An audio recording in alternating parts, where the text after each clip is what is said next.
Salut,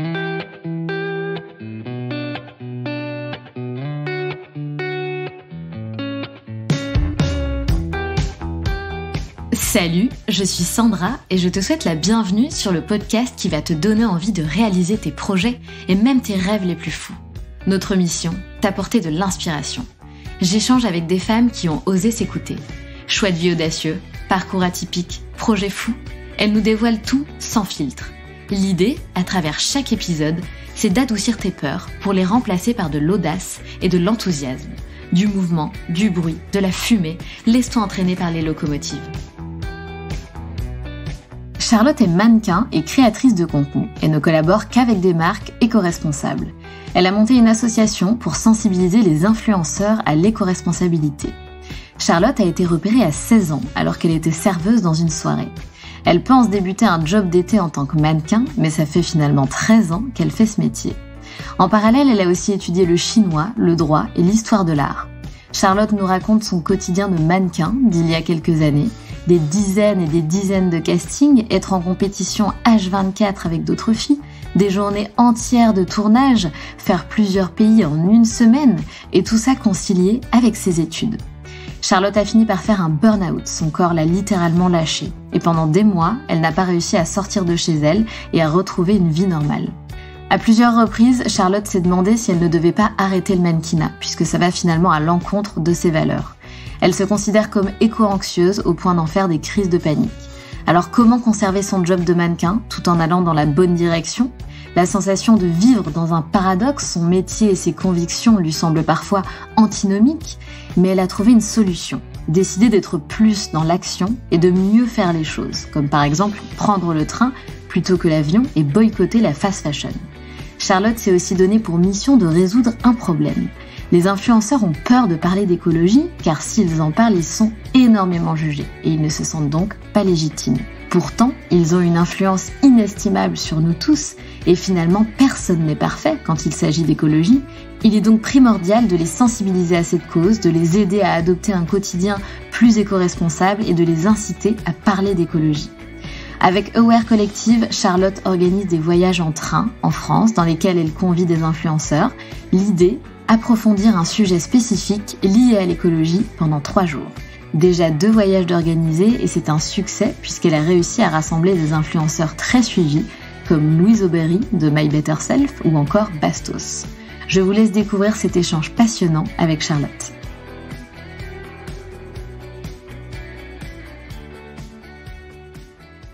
Salut Charlotte. Salut Sandra. Comment tu vas ? Ça va super et toi ? Très très bien. Je suis très heureuse de t'avoir au micro. Il faut quand même qu'on dise la vérité. Charlotte vient de se construire une cabane de coussins pour qu'on puisse l'entendre au mieux. Charlotte, peux-tu te présenter s'il te plaît ? Oui, bien sûr. Je m'appelle Charlotte Lemay. Je suis mannequin et créatrice de contenu. J'essaie de travailler avec des marques éco-responsables qui s'engagent en tout cas, plutôt des marques de mode et de beauté. Et j'ai monté mon association l'année dernière pour sensibiliser les influenceurs à l'éco-responsabilité. Génial, et j'ai hâte qu'on parle de tout ça.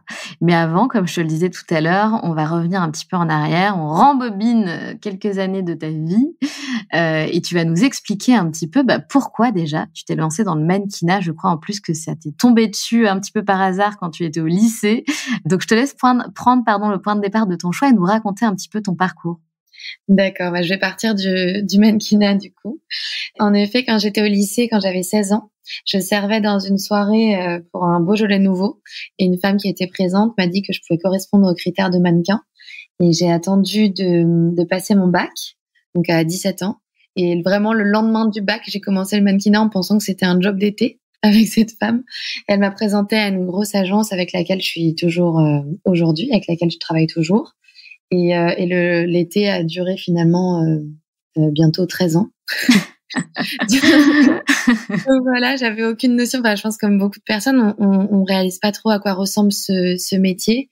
Et je pensais pas que ce serait un travail quotidien qui me prendrait autant de temps et d'énergie. Et en parallèle, je voulais commencer des études de droit et d'histoire de l'art. J'ai pas été prise la première année. Donc j'ai commencé par des études de anglais chinois. Ah, génial! Oui, parce que j'avais fait du mandarin pendant 2 ans. Et j'avais une passion pour le mandarin et pour la Chine. Et bref, mais j'ai très vite arrêté ces études qui me correspondaient pas du tout. Donc j'ai fait 1 an de mannequinat et j'étais pas très très heureuse, mais ça a quand même bien marché au début.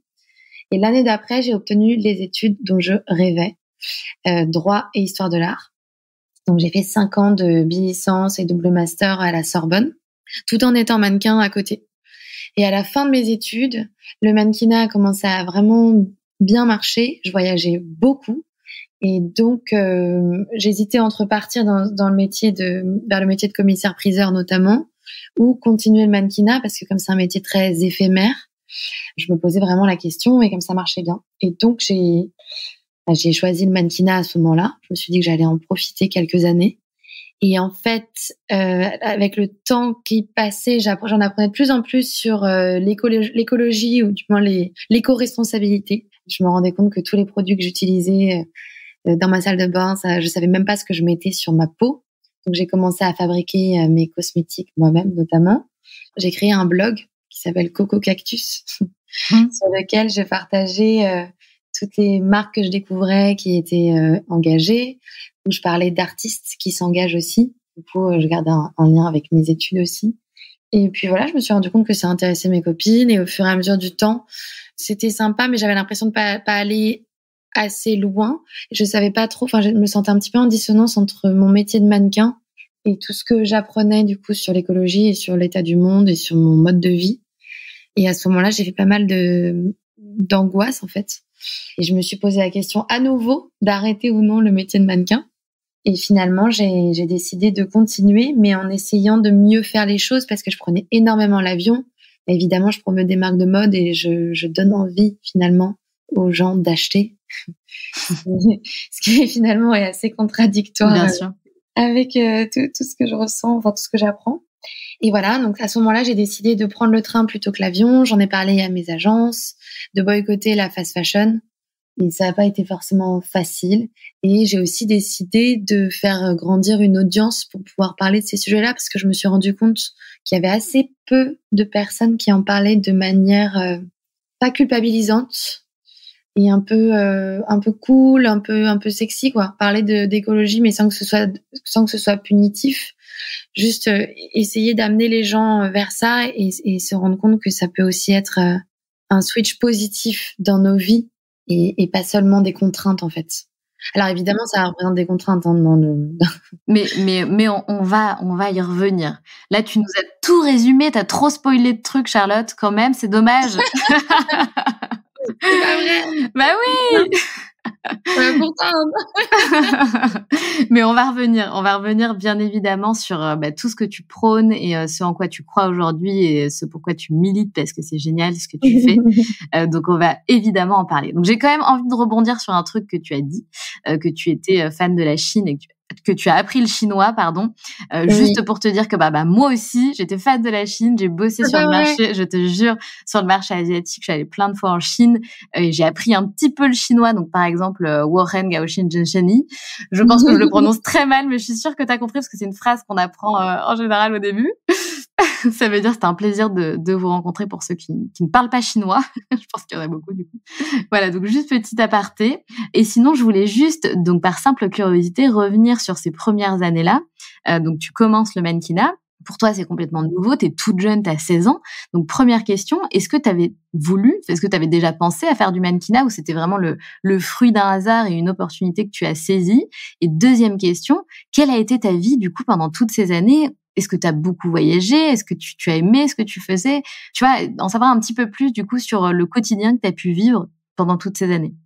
Alors déjà, non, j'avais jamais imaginé être mannequin et éventuellement, être comédienne. Je faisais du théâtre depuis toute petite, donc j'aimais beaucoup ça. Donc on m'avait parfois parlé de ce métier-là, mais le métier de mannequin, je pensais pas parce que je fais 1m71. Et je pensais que j'avais pas les mensurations. Enfin, vraiment, je l'avais pas envisagé spécialement. Je crois pas. Et pendant ces années-là, la première année, j'étais à Paris et je faisais énormément de castings. Donc, 5-6 castings par jour. Ah ouais. Donc, ça veut dire vraiment traverser tout Paris tout le temps et être sans arrêt en compétition avec des filles En fait, je me comparais énormément à ce moment-là parce que comme mes études me plaisaient pas, j'étais trop concentrée justement sur le métier de mannequin. Et en fait, la plupart des castings, on les décroche pas. On est avec des dizaines de filles.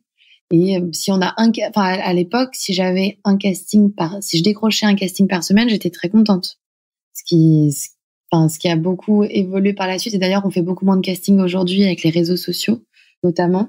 Mais à l'époque, c'était ça. Et donc, ça me plaisait parce que j'ai tout de suite décroché des contrats qui m'ont permis de gagner des sommes qui me paraissaient, qui sont assez incroyables par rapport au job que je faisais à l'époque, parce que je donnais des cours de maths, j'étais babysitter, voilà, je servais pour des soirées où je faisais des vestiaires et tout ça, où j'étais hôtesse. Et forcément, j'ai eu la chance de toucher des sommes importantes au début de ma carrière. Donc ça, c'est assez génial. Ça fait un des petits pics un peu. C'est un peu l'impression de jouer au loto. Tu sais jamais si ça va marcher. Parfois, c'est hyper creux. Et puis parfois, tout d'un coup, tu vas toucher une somme importante. Donc ça, il y a un côté un peu excitant et un peu addictif. En revanche, au niveau psychologique, c'est pas ma période préférée du tout. J'étais très axée sur des choses qui sont assez superficielles. En fait, je me demandais tout le temps pourquoi j'arrivais pas à décrocher tel casting. Je me trouvais trop petite, trop grosse, trop bronzée, trop de trucs, enfin voilà. Forcément, à force d'être tout le temps, comme tu dis, en compétition avec d'autres filles, c'est très dur, surtout quand on est jeune comme ça, de pas se comparer, quoi. Ça doit être hyper dur. On n'a aucun recul vraiment sur tout ça. Et même, d'ailleurs, j'ai envie de dire même après, mais aujourd'hui, ça va quand même mieux. Mais quand on se prend des réflexions sur son physique, quand on n'a rien demandé et qu'en fait, les personnes vous commentent presque comme si on parlait pas la même langue. Enfin, vraiment, ça m'est arrivé plein de fois d'avoir l'impression de pas parler la même langue que les personnes qui sont en face de moi, quoi. Et c'est comme si on n'existait pas, comme si on était un objet. Enfin, littéralement, ça paraît cliché de dire ça, mais c'est vrai, en fait. Donc, pendant un an, j'étais pas très heureuse dans ce métier. Et après, quand j'ai réussi à avoir les études que je voulais, là, ça allait beaucoup mieux. Beaucoup, beaucoup, beaucoup mieux, parce que c'était un à côté, tout ça était complémentaire et j'arrivais à prendre un peu le positif de tout. Et t'as beaucoup voyagé durant toutes ces années ? Oui, j'ai beaucoup voyagé, surtout au bout de 3 ans d'études, ça a commencé à vraiment... Ouais, il m'arrivait d'être... c'est horrible à dire aujourd'hui, mais il m'arrivait d'être à Dubaï un jour pour un shooting et le lendemain passer mes partiels. Et le surlendemain, je partais en Suisse et le jour d'après, j'avais encore un partiel. Enfin, j'enchaînais comme ça. Je dormais pas beaucoup. Waouh. C'était très, très intense. D'ailleurs, j'en ai fait un burn-out. Ah ouais ? Oui. D'accord. Ah bah, tu m'étonnes. En même temps, tu devais être en surmenage de dingue, quoi. Ouais, j'ai fait un énorme burn-out à la fin de mes études. En fait, à tout concilier et voilà, et à être sans arrêt en décalé. Heureusement, j'avais des copains à la fac qui me donnaient les cours parce que sinon, ça aurait été impossible. Mais du coup, je dormais pas la nuit, en fait. Et comment s'est manifesté ton burn-out ? Écoute, j'ai commencé à faire des malaises sur les shootings et j'ai pas trop écouté mon corps. Ça a fait ça pendant 2 semaines. Je me suis dit, ok, je prends 2 semaines de pause. Et quand je suis revenue après mes 2 semaines de pause, les malaises recommençaient avec des voyages sans arrêt. J'avais pas de week-end et des journées de dingue, des journées de tournage de 5 heures du matin jusqu'à minuit. Et notamment une qui a été le basculement un peu et où je me suis pas vraiment relevée. C'était un shooting au Liban, un tournage pour une pub vidéo. Déjà, à la sortie de l'avion, j'arrive. Il me faut même pas aller à l'hôtel, rien. Mais ça, c'est un classique dans ce métier. Et je vais tout de suite dans le studio. Là, il me faut faire des essayages, tout ça. Je me sens pas bien, je fais un malaise. Et là, ils me disent, on est obligé de travailler. Donc, on va venir te préparer dans ta chambre. Donc, jusqu'à 22h, il y avait des personnes dans ma chambre alors que je venais de faire un malaise. Et le lendemain matin, on recommençait à 6h du matin. Et là, je tenais plus debout, tout simplement. Vraiment, je tenais plus debout. J'ai un médecin qui est venu sur place, qui me fait une piqûre, qui me donnait des Red Bull. Enfin, c'était n'importe quoi. Wow. Et je pense que ça a été un traumatisme. Ça a été la fois de trop et c'était très violent pour mon corps. Et du coup, en rentrant à Paris, tout simplement, j'arrivais plus à sortir de chez moi. Ah ouais, d'accord. J'arrivais plus, je tenais plus debout. J'arrivais plus à avoir une conversation. J'arrivais plus à... marcher quoi dans la rue. Vraiment, ça m'a pris des mois de reprendre. C'est comme si je repartais à zéro en fait, quasiment. Et ça, c'était il y a combien de temps? En 2016. Et t'as mis combien de temps à t'en sortir et qu'est-ce que t'as mis en place surtout pour t'en sortir? Il y a eu 3 mois très très durs, 3 mois vraiment quasi légumes. Et après ça a été progressif. Qu'est-ce que j'ai fait? J'ai vu un psychiatre. Pour ma part, les médicaments n'ont pas du tout fonctionné, donc ça n'a pas été par des médicaments, ça a été par l'EMDR, qui pour moi est une technique exceptionnelle. Et depuis que j'ai découvert ça, je recommande à tout le monde. Qui en quelques séances, en fait, là je pourrais en parler pendant des heures, donc je vais raccourcir, mais en quelques séances, ça permet de soigner des traumatismes. Et ça fonctionne sur en fait, c'est voir en l'autorégulation du cerveau. Ouais. Et en fait, c'est une technique qui est utilisée sur des traumatisés de guerre et qui est reconnue mondialement. C'est pas de la magie. c'est vraiment très efficace. Et en fait, en quelques séances, ça a super bien fonctionné. Et ça, beaucoup de repos. Je suis allée dans la nature. Et on s'est bien occupé de moi. J'ai eu la chance d'être entourée. Et après, je suis revenue, j'allais dire en force, mais c'est pas forcément le terme. Peut-être en douceur. En douceur, mais je me sentais hyper forte, plus forte que jamais, en fait. À ce moment-là, je me suis dit que j'ai arrêté de faire les deux, en fait. Et mes études et le mannequinat. Donc, j'ai repris uniquement le mannequinat, mais plus jamais l'argent irait au-delà. Enfin, je dis l'argent parce que mes engagements auprès d'un job entacheraient ma santé, en fait. Parce que, par exemple, ce tournage au Liban, j'étais épuisée, mais c'était un gros tournage. Et il y avait 30 personnes qui comptaient sur moi et ils étaient tous à me dire mais on peut pas faire sans toi, on n'a pas d'autres mannequins, il faut que tu réussisses, il faut que tu tiennes debout. Et je me disais mais ok, je peux pas les laisser tomber, c'est un trop gros job. Et en fait si, tant pis. Moi j'ai failli laisser ma peau et eux ils auraient pu très bien s'en sortir finalement quoi. Et voilà, je me suis dit que plus jamais j'accepterais des jobs au prix de ma santé. En tout cas, merci de parler de ça parce que c'est des sujets qui sont importants. Tu vois, le burn-out, c'est des sujets qu'on aborde, en tout cas chez Locomotive. Donc, c'est top d'en parler. C'est bien d'expliquer par quoi t'es passé, comment t'as fait pour t'en sortir, les prises de conscience que t'as eues suite à ça. C'est hyper important et on a encore beaucoup à se pousser. Notamment, tu vois, les salariés aussi, mais les personnes qui sont à leur compte, qui sont entrepreneurs, qu'on soit influenceur ou chef d'entreprise, quand on est à son compte, on est souvent en surmenage. Donc, il y en a qui disent qu'ils sont souvent en mini burn-out et c'est complètement ça. Donc, c'est important de rappeler qu'il faut s'écouter, pas, comme tu dis, laisser sa peau et se faire plus de mal qu'on s'en fait déjà. À quel moment tu as eu cette prise de conscience au niveau justement de la fast fashion, où tu as eu envie de quitter tout ça, où tu as eu tes angoisses, justement, tu parlais de crise de panique par rapport à l'écologie, donc c'est ce qu'on appelle... Tu te considères d'ailleurs être éco-anxieuse. Je déteste ce terme, mais je trouve... Enfin bon, bref. Ah oui, pourquoi tu le détestes? Je sais pas, mais peu importe. Est-ce que du coup tu... Je comprends, c'est intéressant. Je me considère du coup éco-anxieuse, oui. Enfin, en tout cas, j'ai lu pas mal de livres là-dessus, écouté des podcasts, etc. pour essayer de soigner ça. En fait, moi, c'est ça qui me dérange, c'est qu'on fait passer ça pour une maladie. Enfin, ça sonne comme une maladie, alors qu'en fait, moi, c'est juste être lucide par rapport à ce qui se passe. Enfin, c'est normal d'être anxieux par rapport à tout ce qui se passe. Complètement. Qui ne l'est pas, franchement. Il y en a qui le sont moins. Mais... En tout cas, écoute, j'ai pas le souvenir d'un déclic particulier. En fait, plus je me renseignais sur un sujet, plus je tirais le fil, en fait. Et plus je me disais, attends, mais ça va pas non plus. Ah, mais ça va pas du tout. Et en fait, je me rendais compte que fallait tout remettre en question. Que tout était, que tous nos comportements étaient devenus, en fait, assez nocifs, en fait. On était dans la surconsommation. Je crois que la fast fashion et les cosmétiques, c'est ce qui m'a le plus touchée au départ. Je pense les cosmétiques parce que, comme on les met directement sur notre peau, ça touche à notre santé. Donc, j'ai l'impression que ça m'a tout de suite impacté de me dire, OK, reprenons les choses déjà. Qu'est-ce que je mets sur ma peau? Comment faire pour être plus au courant de ce qui se passe de manière générale? En fait, on ne sait plus d'où viennent les choses, on sait plus trop ce qu'on achète, qui le fabrique et ce qu'il y a dedans. Enfin, c'est fou quand on y pense. Donc en fait, ça a commencé par les cosmétiques, puis la fast fashion.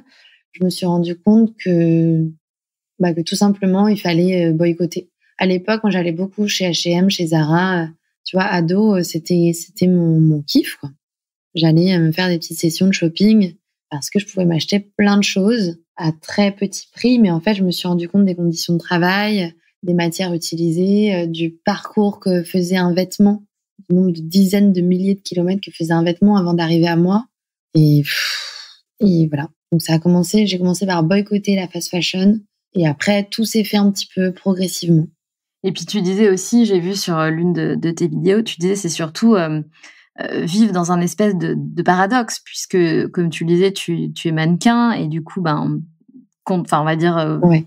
Voilà, forcément, ça incite, comme tu disais, les gens à acheter. Et puis il y a toute cette partie écologie, etc. Et c'est là où il y a eu un petit peu une prise de conscience. Purée, mais ce que je fais, c'est pas du tout en adéquation avec ça finalement.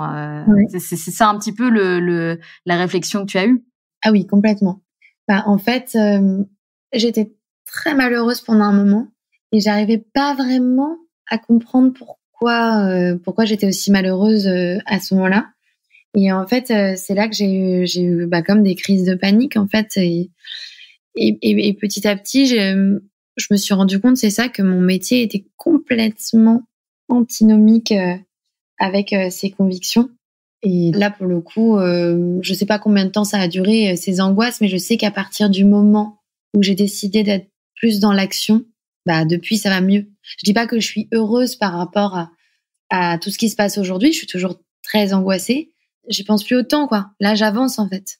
Et j'ai essayé de, modestement, dans mon métier, de mieux faire les choses et justement de faire en sorte que mon métier soit plus en adéquation avec mes valeurs, même si, a priori, il y a plein de gens que ça choque, que ce soit le métier de mannequin ou d'influenceur, créateur de contenu. Il y a plein de personnes qui pensent que c'est antinomique et que c'est pas constructif de parler d'écologie alors qu'on continue de faire ces métiers-là. J'ai pris un peu le contre-pied en me disant, en fait, les métiers de mannequin et de créateur de contenu, surtout de créateur de contenu, ils ne font que prendre de l'ampleur ces dernières années, et j'ai l'impression que ça va aller dans ce sens-là encore plus, de plus en plus en fait. Donc je peux pas arrêter les influenceurs, je peux pas arrêter les réseaux sociaux. Donc je me dis, on a quand même un pouvoir énorme en tant que créateur de contenu, on a une audience, et donc autant essayer de partager avec cette audience tout ce que j'apprends en fait au fil du chemin. Mais complètement. Je trouve que tu as tout à fait raison. Ces métiers-là, il y en a de plus en plus, même des petits. Voilà, toutes les entrepreneurs, les entrepreneuses ont un compte Instagram et deviennent aussi plus ou moins, influenceurs. Enfin, tout le monde, en fait, a une identité numérique et tout le monde développe son identité numérique. Et on va de plus en plus aller dans ce sens-là, j'en suis certaine. Donc, je trouve ça très intéressant que tu sensibilises les personnes là-dessus et justement que tu te concentres sur ces personnes-là, notamment à travers ton association Aware Collective où justement elle est là pour sensibiliser les créateurs de contenu à l'écologie. Donc ça, je trouve ça super. D'ailleurs, tu as réussi à rassembler des influenceurs assez influents comme Louise Aubry ou Bastos par exemple. C'est dingue. Alors déjà, explique-nous un petit peu de quoi il s'agit et puis comment tu as fait pour rassembler de grosses figures comme ça. Alors en fait, l'idée est venue du fait qu'on s'est rendu compte qu'il y avait beaucoup de jeunes qui étaient éco-anxieux. Ce terme qu'on adore. Je déteste ce terme, je te jure.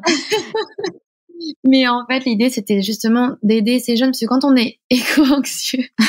Ça suffit, Charlotte.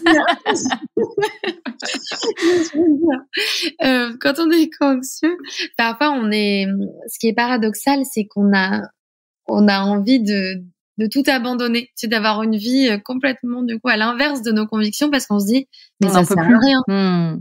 Donc autant vas-y, je prends mon 4x4, je vais chez Zara, je fais le tour du monde en avion et parce que de toute façon on va tous crever. Il y a des moments un peu comme ça, tu te sens minuscule, ridicule et tu te dis mais ce que je fais ça ne sert à rien, je me prive et je suis à contre-courant du monde dans lequel je vis donc vas-y, ça ne sert à rien. Donc l'idée, c'est d'aider des personnes qui se sentent angoissées par rapport à la situation dans laquelle on est, dans laquelle notre planète est. Et comment toucher les jeunes? Aujourd'hui, tout simplement, ils regardent plus les médias classiques.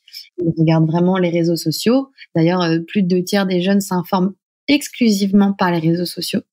Donc voilà, on s'est rendu compte de ça. Donc l'idée, c'est que les influenceurs parlent plus de ces sujets, mais les influenceurs ont peur d'en parler.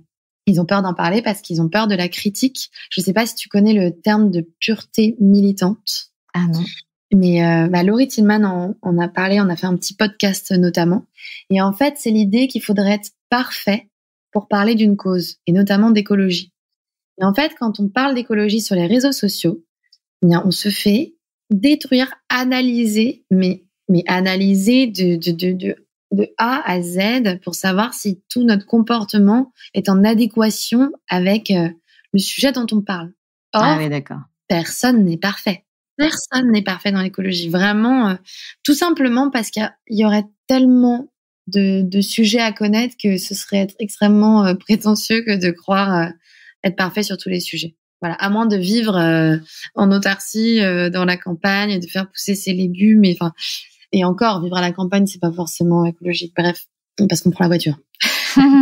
Ou alors tu restes chez toi et tu t'auto Oui, gères, voilà. quoi. Voilà. Oui, en fait, c'est ça ce que je disais, en autarcie totale. Mais bon, c'est quand même un peu ça. Mais voilà, il y a toujours quelqu'un qui va venir critiquer le fait que qu'on est sur les réseaux sociaux. Il y aura toujours quelque chose qui va pas. Et en fait, on peut pas être parfait. S'il faut attendre d'être parfait pour parler d'écologie, vraiment, on est mal parce que personne ne va en parler. Donc voilà, les influenceurs ont peur de parler de ce sujet parce qu'ils ont peur des critiques notamment. Aussi parce qu'il y a assez peu d'influenceurs qui en parlent.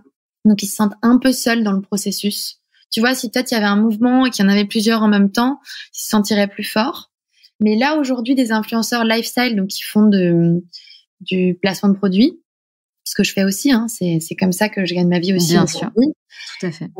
Des influenceurs qui font ça, il n'y en a pas vraiment qui parlent d'écologie de manière régulière, tu vois, qui abordent ce sujet d'écologie et d'éthique. Donc, il y a aussi le fait qu'ils se sentent un petit peu seuls. Il y en a aussi qui ont peur de tout simplement pas avoir de travail, s'ils se mettent à parler trop d'écologie et tout ça, de pas avoir suffisamment de marques qui s'engagent et qui ont des budgets. Bref, j'ai identifié un petit peu toutes ces craintes et j'ai essayé de les dépasser en organisant. Donc le principe de mon asso, Aware, c'est d'organiser des voyages en France de 2-3 jours. On part en train, on emmène un ou une chef vegan pour nous montrer qu'on peut voyager avec à bas carbone et manger végétarien, et c'est quand même délicieux. Et après, on a des intervenants sur un sujet choisi par voyage. Pour l'instant, on a fait un voyage sur la mode éco-responsable et un voyage sur le vin face au changement climatique. Et j'emmène à peu près 6 influenceurs. Merci. J'emmène à peu près 6 influenceurs par voyage pour pas qu'il y ait trop de monde, mais qu'il y ait quand même ce côté un petit peu communauté, qu'on puisse échanger entre nous. Et l'idée, c'est de passer 3 jours sur un sujet pour pouvoir approfondir le sujet. Oui, parce que parmi les peurs, j'oubliais quand même la peur de pas être légitime à parler d'un sujet. Donc l'idée, c'est aussi de donner des clés. Quand il y a des intervenants qui viennent parler de ces sujets-là, on en apprend plus. On a des chiffres, en fait. On se sent plus légitime à parler de ça.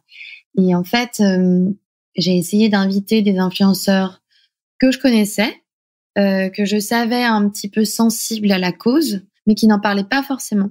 Donc l'idée, c'est pas d'inviter des influenceurs qui sont déjà très engagés, parce que eux, ils font déjà très bien ce qu'ils font. Et je vais pas non plus inviter des influenceurs qui prônent Chine et les jets privés, tu vois, parce que je pars d'un petit peu loin. On est d'accord. Après, mon rêve, plus tard, de les amener à la cause, mais à avoir un mode de vie plus éco-responsable. Mais pour le moment, voilà, les profils, c'était ça. Et écoute, comment ça s'est passé? Les influenceurs sont pas rémunérés. Donc, l'idée, c'est d'organiser des voyages très cool pour qu'ils aient envie de venir et d'apprendre. Donc, leur dire que ça va être, qu'ils vont apprendre plein de choses, que ça va être chouette, que ça va être dans de beaux endroits. Mais voilà. Et le premier voyage, j'ai fait venir 6 profils et ça a été un petit peu plus compliqué d'ailleurs pour les invitations pour le premier voyage. Mais comme il s'est super bien passé, je crois que ça a donné envie à d'autres influenceurs de venir pour le deuxième. Et en fait, plus le temps passe et plus j'ai l'impression que j'ai des profils. Maintenant, on me contacte pour venir au voyage, en fait. Les influenceurs me contactent pour pouvoir venir au voyage. Donc, c'est quand même génial. Et je suis hyper contente. Et le deuxième voyage, j'ai contacté des profils comme My Better Self que je suivais depuis des années et je me suis dit ok, ce serait génial qu'elle puisse venir parce que elle parle déjà tellement bien d'autres sujets que sûrement elle parlera très bien d'écologie. Donc voilà, ça a été top. Par exemple, Bastos, je le connaissais pas du tout, mais on m'a dit qu'il s'intéressait vraiment à ces sujets-là, qu'il faisait des van trip et tout ça. Et voilà, il a été chaud tout de suite d'en apprendre plus et ça s'est hyper bien passé en fait. Trop bien. Franchement, bravo, parce que en plus, tu vois, je trouve ça cool. Tu expliques, voilà, le premier trip, enfin le premier voyage. Bon, j'ai pas trop eu de réponse, donc t'as fait avec, voilà, comme t'as pu. Tu vois, c'est cool que t'expliques un petit peu le process, qu'au début, on galère, après t'arrives à inciter, à embarquer plus de personnes avec toi. Et ça prend de plus en plus d'ampleur, c'est super chouette. Est-ce que du coup, l'objectif de ces voyages, c'est d'inviter des influenceurs qui ont vraiment des très grosses communautés, ou tu t'intéresses aussi aux plus petits influenceurs? Évidemment, comme on a un budget limité et que je peux inviter que 6 personnes par voyage, et surtout l'année dernière, c'était un peu un test, parce que ça n'existait pas vraiment ce concept de voyage. En fait, c'est comme des press trips. Nous, on est souvent invités à des press trips en tant qu'influenceurs, mais que sur un thème où on apprend des choses, en fait, pas pour une marque. Ça n'existait pas vraiment. Donc, oui, je cherchais quand même à avoir un minimum d'audience, bien sûr. Mais après, l'idée, c'est pas seulement ça, c'est aussi d'avoir une cohérence, une cohésion dans le groupe. J'avais envie, comme personne n'est rémunéré, j'avais envie pas que le voyage et qu'on est là pour apprendre. J'avais envie que le voyage se passe bien. Et donc, j'ai vraiment sélectionné les profils aussi en me disant, OK, est-ce que ces profils sont complémentaires et dans leur contenu et dans leur personnalité? C'est pour ça que, en fait, un énorme avantage que j'ai dans l'organisation de ces voyages, c'est que je suis moi-même influenceuse, créatrice de contenu. Donc, dès le premier voyage, je te dis, ça a été plus compliqué, mais j'ai quand même eu tout de suite des profils que je voulais. Tu vois, j'ai contacté en fait des copains. Et ça a été un vrai plus. Après, l'idée, c'est de toucher, bien sûr, des profils de plus en plus grands et pas seulement, justement, des copains. C'est se dire, OK, par exemple, Bastos, que je connaissais pas, bien sûr, il a une audience importante et surtout, il va toucher une audience très différente de la mienne. Donc, c'est trop cool si on peut diversifier les audiences et avoir une audience la plus grande possible. Toucher un maximum de personnes, évidemment, ça compte. Mais pas que. Il faut trouver le bon mélange, en fait, dans ce type de voyage. Et quand est-ce qu'a lieu le prochain? Je sais pas encore. Ah. Ouais, parce qu'en fait, il y a eu j'ai rendu un grand, parce que c'est une fondation qui finançait mon asso, et j'ai eu un grand rapport à rendre en janvier pour savoir justement, pour faire un bilan. Est-ce que ça a fonctionné? Est-ce qu'on continue? Le bilan est plutôt très positif, donc on va en réorganiser d'autres. Le prochain sera sûrement en septembre, sur la biodiversité. Génial. Tu as le thème en exclu. Oui. Merci de nous en dévoiler autant. C'est super ce que tu fais, Charlotte, et c'est top que tu le fasses, même si tu es mannequin et créatrice de contenu, tu as tout à fait raison. Les deux sont tout à fait possibles et tu as raison. Et de toute façon, on est quand même j'arrête pas de le dire, mais on est quand même dans une génération d'entrepreneurs, donc des marques, il y en aura toujours, du besoin de faire du marketing et de collaborer avec des créateurs de contenu. Ça existera toujours. Ça veut pas dire qu'il faut arrêter. Ça veut dire qu'on peut le faire mieux. Et je voulais dire aussi quelque chose qui est important et que j'ai lu récemment. Tu sais, on parle souvent de oui, il faut faire attention à la planète, etc., etc. Donc, on est tout à fait d'accord là-dessus. Seulement, on en oublie une chose très importante, c'est que un jour, donc quand on sera allé trop loin dans nos conneries, les êtres humains ne tiendront pas le coup. Par contre, la planète, elle va se régénérer en seulement quelques mois, tu vois. Exactement. Et c'est pour ça que il faut aussi prendre conscience de ça. On le fait pas. On le fait pour la planète, mais on le fait pour nous, en fait, parce que c'est notre extinction qui est en péril. La planète, elle s'en fout. Elle va continuer. C'est comme quand il y a eu le Covid. Regarde comme elle a repris toute sa beauté en un claquement de doigts, quoi. Ouais, c'est ça. Ah oui, c'est notre espèce qu'on essaie de sauver. C'est vrai qu'on dit tout le temps sauver la planète, mais en fait, sauvons-nous. mais oui. Sauvons nos enfants. Même nous, on va déjà ressentir des effets très prochainement, quoi. On est déjà en train d'en ressentir d'ailleurs. C'est assez effrayant. Là, je voyais tout à l'heure des images de New York. Je sais pas si tu as vu. Ouais, complètement. Oh là là, avec les fumées d'incendies qui sont en train d'intoxiquer tout New York. C'est hyper impressionnant. Et voilà. Oui, t'as complètement raison de le rappeler. Bah oui. Et en fait, tu sais quoi? Quand j'ai pris conscience de ça, quand j'ai lu ça ça m'a enlevé une part de culpabilité qui repose vachement sur l'épaule des gens, des citoyens, quoi, tout simplement. Oui. Où en fait, je me suis dit, mais en fait, c'est nous qu'il faut sauver et c'est pas la planète à qui on fait. Enfin, oui, on lui fait du mal, mais elle s'en sortira. Et donc, tu vois, on va pas la tuer, c'est nous. Enfin bref, on va pas rentrer là-dedans. Ouais. Mais tout ça pour dire que voilà, en fait, c'est juste pour éviter de faire partie d'une extinction massive comme il y a pu avoir dans le passé. C'est ça, en fait, qu'on est en train d'essayer de sauver, quoi. C'est notre peau, quoi, en fait. Mais encore une fois, tu vois, Charlotte, je pense que tout ne peut pas reposer sur nos épaules. Ça doit reposer aussi et majoritairement, c'est les deux qui doivent avancer main dans la main, mais sur la tête des institutions, des gouvernements, des ultra-riches. Parce que nous, on a beau essayer de réduire notre empreinte carbone. D'ailleurs, j'ai vu que tu en parlais aussi dans l'un de tes posts, où tu expliques qu'on est à 9,5 tonnes par personne et on devrait être à 2. Mais en fait, ça, j'imagine que c'est une moyenne. Et en fait, ça veut dire quoi ? Ça veut dire que potentiellement, les ultra-riches ont peut-être une empreinte carbone qui est vachement supérieure à la nôtre et finalement elle vient détruire tout ce que nous on peut faire, les petits gestes du quotidien, tu vois. Oui, carrément. Mais alors j'ai toujours du mal à le verbaliser. En fait, il faut trouver le juste milieu, je crois. Il faut pas non plus que ce soit une excuse pour ne rien faire de notre côté, tu vois. Tout à fait d'accord. Donc en fait, j'essaie de trouver toujours un équilibre dans tout ça. Tu vas me dire, ok, je porte pas la culpabilité et la responsabilité sur mes épaules entièrement. Ça, on est d'accord. Évidemment que les ultra-riches ont un énorme impact. C'est absolument terrible. Et évidemment que c'est aux politiques et aux grands groupes, aux boîtes de changer. Mais comment vont-ils évoluer ? C'est aussi parce que nous, on va insuffler ce changement. C'est tout un état d'esprit. Pour moi, ça part un peu bizarre. J'ai eu une image un peu. Vas-y, exprime-toi. Je vais tenter d'exprimer. On est comme des cellules d'un corps, tu vois, tous, les êtres humains. Oui. On fonctionne tous ensemble. Et en fait, si on modifie tous notre état d'esprit et notre mode de vie, je suis convaincue que ça va faire, évoluer tout dans le bon sens, en fait. Et qu'il faut pas non plus se retirer toute responsabilité individuelle.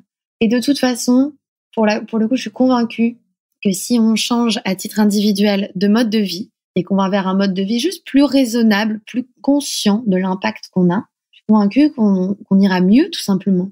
Parce que on est dans une espèce de course effrénée à toujours plus de nourriture, de vêtements, de tout, et de voyages. Et en fait, je sais pas si on est très heureux là-dedans, tu vois. J'ai envie de revenir à une vie un petit peu plus... Enfin, je te dis ça, et je suis tout le temps en voyage, et encore une fois, j'oublie pas que je suis pleine de contradictions. Hein. Et j'aimerais revenir à quand même une vie plus proche de la nature et plus consciente de l'impact que j'ai, quoi. Complètement. Et t'as raison en disant que c'est pas ça qui nous rend heureux et finalement c'est hyper lié au dev perso, au développement personnel. Donc je suis très contente de t'entendre dire ça. Mais évidemment que notre manière de vivre a un lien avec notre épanouissement personnel et que si on se concentre sur justement ce qu'on appelle les circonstances extérieures, on rappelle d'ailleurs que l'épanouissement ça provient 90% de notre état d'esprit, de l'intérieur de soi et seulement 10% des circonstances extérieures. Donc c'est sûr que si on se concentre sur ces choses qui apportent du plaisir éphémère, on ne sera jamais heureux et on sera toujours dans cette course effrénée à la recherche du bonheur, voilà. Mais effectivement, ça vient de l'intérieur avant tout, ça c'est évident. Tu fais des actions qui sont canons. Moi, c'est comme ça que je t'ai connue, Charlotte, parce que je connais Victoire de The Good Goods et tu as fait une action trop chouette qui était super sympa à suivre sur les réseaux. Vous vous êtes donc infiltré dans un pop-up, je sais pas comment on dit, Shine, j'en sais rien. Chine, je crois. Voilà, Chine. Donc vas-y, raconte-nous qu'est-ce que je sais moi ce que vous êtes allé y faire, mais du coup explique-nous un petit peu cette action-là. En fait, c'est drôle parce que Victoire avait donc de The Good Goods avait prévu de faire une action avec des faux codes promo Shein sous forme de flyers avec des QR codes qui renvoyaient en fait vers une pétition anti-Shein. De mon côté, je voulais absolument infiltrer ce pop-up pour montrer que c'est inacceptable en fait qui débarque à Paris, et on s'est retrouvés comme ça à en discuter, à se dire ok, viens, on fait ça ensemble. Et ce qui est drôle, c'est que j'ai même pas eu à m'infiltrer j'ai été invitée à l'inauguration de ce pop-up. Donc, je crois que la stagiaire Mon du Dieu. bureau de presse m'a invitée. Que clairement, Waouh. elle connaît Elle a pas pas. du tout ce que je fais. Je sais pas. Ou alors au contraire, peut-être qu'elle est complice. Ah, peut-être. C'est la taupe. Voilà. J'ai jamais pensé à cette théorie, mais pourquoi pas. Et du coup, c'est très drôle parce que j'ai pu donner en toute tranquillité l'adresse à Victoire. Et on s'est retrouvés sur place. On est rentré dans le pop-up. Et en fait, on est allé se cacher dans les cabines d'essayage pour mettre des faux QR codes dans tous les vêtements et aller les reposer sur les racks du pop-up. Donc, c'était très drôle. Moi, j'avais quand même un t-shirt avec la planète qui coule, qui dégouline avec écrit Help Me sur moi. Je me suis dit, mais j'avais peur qu'on me prenne en photo. D'ailleurs, dans ce pop-up, je me cachais. Je me disais, mais si jamais les gens pensent que je suis là, premier degré, quel enfer. Et bref, en tout cas, on est resté là quand même une petite heure à cacher ces petits QR codes un peu partout. Et même à la sortie, on a continué à en distribuer dans les cafés à côté, en expliquant que c'était une pétition anti-Shein. Et n'empêche, la pétition, au bout d'une semaine, avait quand même 100 000 signatures. Ah, waouh. C'est très, très cool. Que j'ai signé d'ailleurs. Je suis très fière d'avoir été parmi les premières signataires. Mais oui, c'est génial parce qu'en fait, Shein a un impact. Enfin, je veux dire, c'est indéniable. Je vois pas qui peut encore défendre cette ultra fast fashion aujourd'hui, quoi. C'est plusieurs milliers de nouvelles références par jour. C'est des conditions de travail épouvantables. Ça a été prouvé, quoi. Pas de jours de congé, plus de 12 heures de travail par jour, des salaires déplorables. Enfin, vraiment, c'est terrible. C'est terrible. Et je fais pas souvent d'actions qui vont dans le négatif, tu vois, dans la critique. Comme j'essaye plutôt de donner envie. Je fais pas souvent ce genre d'action, mais là, je crois que c'était indéniable. Enfin, je veux dire, je pouvais pas faire autrement. Mais c'est grâce à Victoire, tout ça. C'est elle qui a mis en place toute cette pétition et franchement, bravo à elle, quoi. Non, franchement, ouais, c'est vraiment top ce que vous avez fait. Comme tu dis, c'est nécessaire. Après, on pointe du doigt Shein, mais il y en a plein d'autres. Hein. Je pense à Primark, je pense à plein d'autres marques.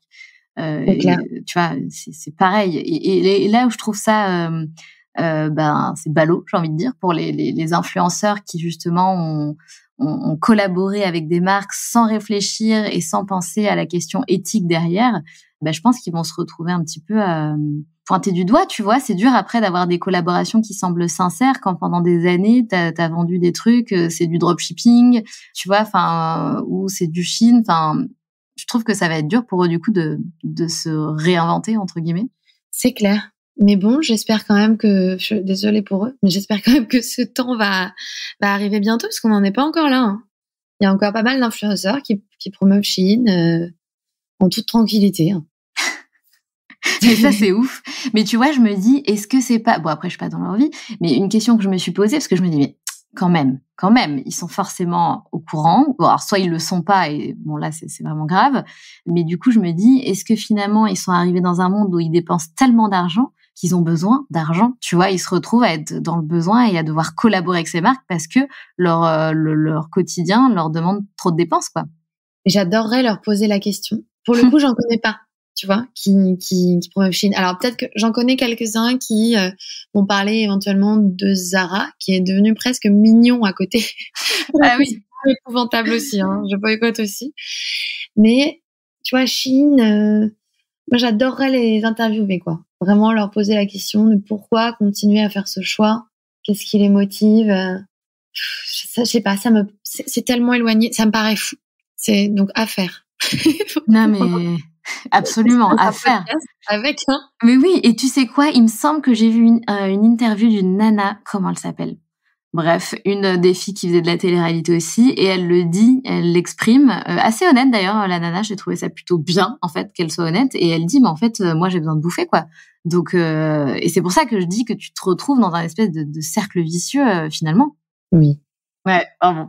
C'est un sujet qui... C'est ça. Voilà, il faudrait interviewer les personnes concernées.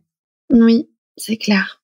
Est-ce que tu as des marques qui te contactent justement parce que tu es associée à l'écologie, que tu as justement fait comment on pourrait dire, t'as un petit peu transformer ton image et du coup, tu es plus associé à tout ça, ce qui est super. Parce que tu sais, tout à l'heure, tu me disais, une des peurs justement des influenceurs de rejoindre ce type de mouvement, c'est de ne plus avoir de travail. Est-ce que toi, justement, ça t'a apporté de nouvelles collaborations et des opportunités qui sont plus éthiques? Alors en fait, moi, c'est particulier parce que j'ai commencé en parlant directement de marque éco-responsable. Depuis que j'ai des réseaux sociaux, je fais attention à ça, en fait. Depuis le départ, c'était un peu ma ligne éditoriale, si on peut dire. Ah, d'accord, ok. Ouais. Il n'y a pas eu vraiment d'autres moments. Alors après, en tant que mannequin, ça m'est arrivé de travailler pour des marques de fast fashion et tout ça, mais c'est un peu plus difficile de contrôler. Mais bon, ça, c'est encore un autre sujet aussi. Je prendrai du temps à expliquer sur le mannequinat. Mais oui, en fait, il y a énormément de marques qui me contactent pour ça. Enfin, quasiment toutes les collaborations qu'on me propose, c'est pour parler du côté RSE d'une marque. Alors, c'est plus ou moins du greenwashing.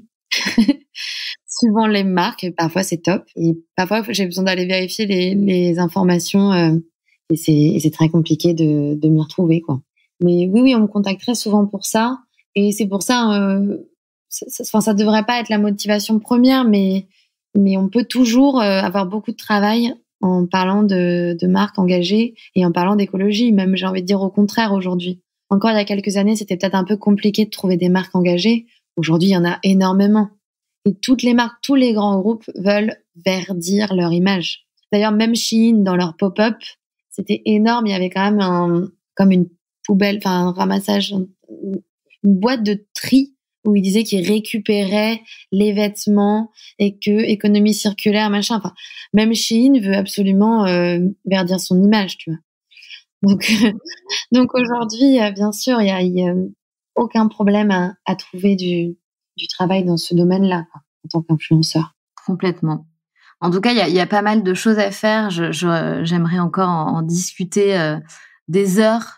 Tu vois, je pense par exemple aux étudiants qui ont pas un rond et la vie coûte de plus en plus cher. Enfin, même pour nous, franchement, c'est un truc de dingue. Donc, comment on fait pour s'acheter des fringues? Tu vois, enfin, même si je sais qu'il y a plein d'autres solutions, mais je pense qu'il y a un problème aussi. Voilà, on perd du pouvoir d'achat et ça ne fait que, tu vois, ça ne fait que accentuer le problème en fait. Ah ouais, c'est un cercle vicieux. Après, aujourd'hui, on a quand même la chance d'avoir une immense offre de seconde main. Et même dans Paris, on trouve encore vraiment des vêtements incroyables à des prix, mais moins de 10 euros, des trucs de fou, mais vraiment. Mais c'est vrai qu'il faudrait que je fasse plus de vidéos là-dessus, tu vois, c'est vrai que tu me fais penser et on m'en parle souvent aux alternatives. C'est vrai que, tu vois, ce qui m'ennuie dans le fait de critiquer sans donner de solution, c'est que c'est un peu du coup c'est un peu pas facile, mais voilà, c'est vrai que quand on critique Shein, derrière il faut proposer des solutions pour les personnes qui n'ont pas le pouvoir d'achat d'aller ailleurs aujourd'hui, quoi, et notamment les étudiants. Complètement. Et tu as raison, il y a plein de friperies ou des marques de seconde main qui naissent et je suis sûre que ça va exploser Ouais. au fil des années.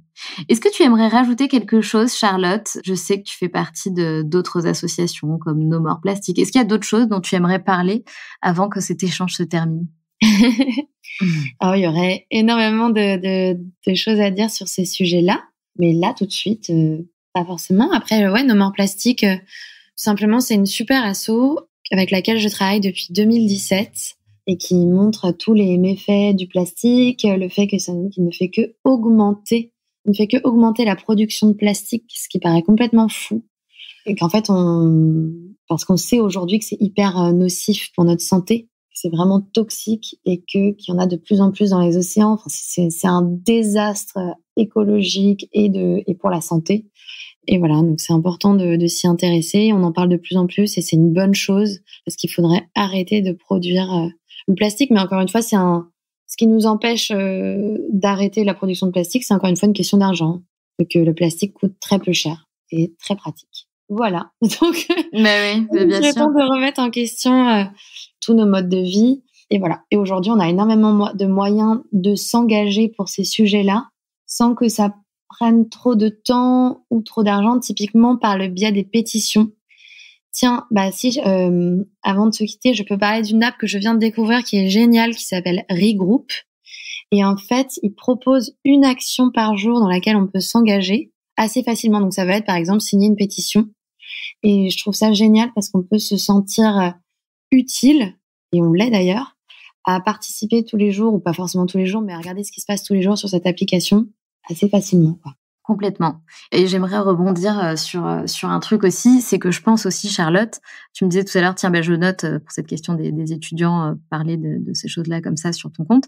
Ce qui pourrait être intéressant aussi, après t'en fais ce que tu veux, c'est que je pense qu'on manque énormément d'informations. Tu vois, par exemple, je pense que, donc, nous, on se dit, oui, il faut pas acheter du plastique parce qu'il y a, oui, très bien, sauf que tu as beau acheter du verre, le verre, c'est vachement plus polluant à recycler que le plastique. Enfin, tu vois, il y a plein de choses qu'on ne sait pas. Ne lance pas cette phrase comme ça. Non, mais c'est important. En fait, ce qui est important dans l'histoire de pourquoi on prône d'acheter, par exemple, des bocaux en verre, etc. C'est super, mais c'est super si on les garde et qu'on s'en resserre, qu'on les réutilise. Oui. C'est ça qui, tu vois, c'est juste ça que je veux dire. C'est qu'en fait, on manque vachement d'informations et on retient juste des informations basiques qu'on a entendues quelque part. Mais en fait, on n'a pas toute l'information dans son contexte global. Il y a plein de choses. Tu vois, par exemple, les mails, garder des mails dans sa boîte mail, ça pollue de ouf. Tu vois ce que je veux dire? Il y a plein de choses qu'on ne sait pas et je pense qu'on manque fondamentalement d'informations. Je vois très bien et ça fait des années que je me dis qu'il faudrait que je fasse plus souvent justement des petites vidéos de vulgarisation comme ça. Mais ça prend pas mal de temps et en fait, pour l'instant, j'ai pas... Ouais. Mais c'est prévu. C'est prévu. Tu as complètement raison. Voilà, enfin, comme tu le vois, c'est un sujet qui m'intéresse énormément. Donc, j'ai envie d'en parler longtemps avec toi, mais on va du coup devoir se quitter. Charlotte, c'était super de t'avoir à mon micro. Je te retiens encore quelques minutes parce que dans le podcast, on a un petit rituel à la fin de chaque épisode. Je vais te poser 3 questions. Du coup, ça va être très spontané pour toi puisque je ne pense pas que tu les connaisses. Du coup, c'était quoi, Charlotte, ton rêve de petite fille? Je voulais être président de la République. Hey, c'est bon ça. Est-ce que c'est un rêve encore un petit peu caché? Président de la République, non. Mais être dans la politique, pourquoi pas un jour. Nice. Est-ce que tu as un mantra, Charlotte, une phrase qui te guide particulièrement dans la vie? Oui, c'est sûr, il y en a plein. Je sais que j'aime beaucoup « L'enfer est pavé de bonnes intentions ». Je l'emploie souvent. Wow. C'est pas hyper gai comme ça, mais c'est deep. En fait, ouais, mais oui, c'est pas forcément le plus positif là tout de suite, mais ça permet de se remettre en question et de prendre du recul. On a souvent l'impression de bien faire et du coup on se permet justement d'être moralisateur, tu vois, d'être dans le jugement. Alors qu'en fait, il faut pas oublier que je pense qu'on veut tous bien faire et c'est important de se remettre en question régulièrement. Tout à fait. Alors attention, parce que la dernière question peut être aussi compliquée si tu as besoin de réfléchir. C'est quoi pour toi être la locomotive de sa vie?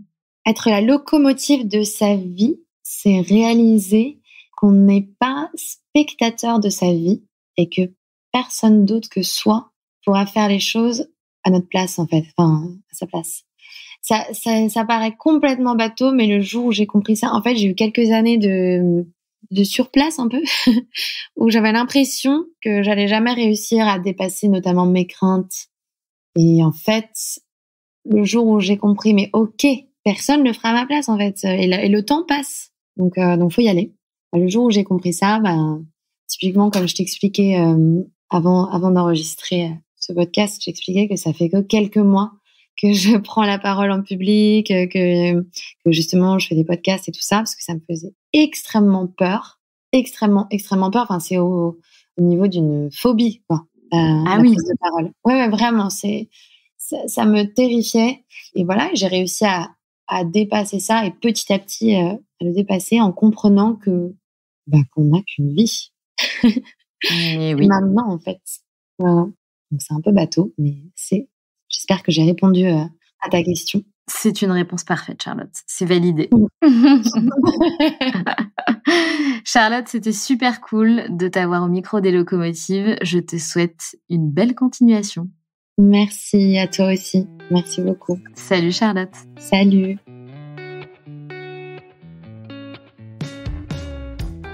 C'est la fin de cet épisode et j'espère qu'il t'a plu. Si tu as envie de laisser 5 étoiles sur Apple Podcast ou Spotify, surtout n'hésite pas. Merci pour ta fidélité et on se retrouve mardi prochain pour un nouvel épisode. Pense à rejoindre la communauté Les Locomotives sur Instagram pour toujours plus d'inspiration, de motivation et de good vibes.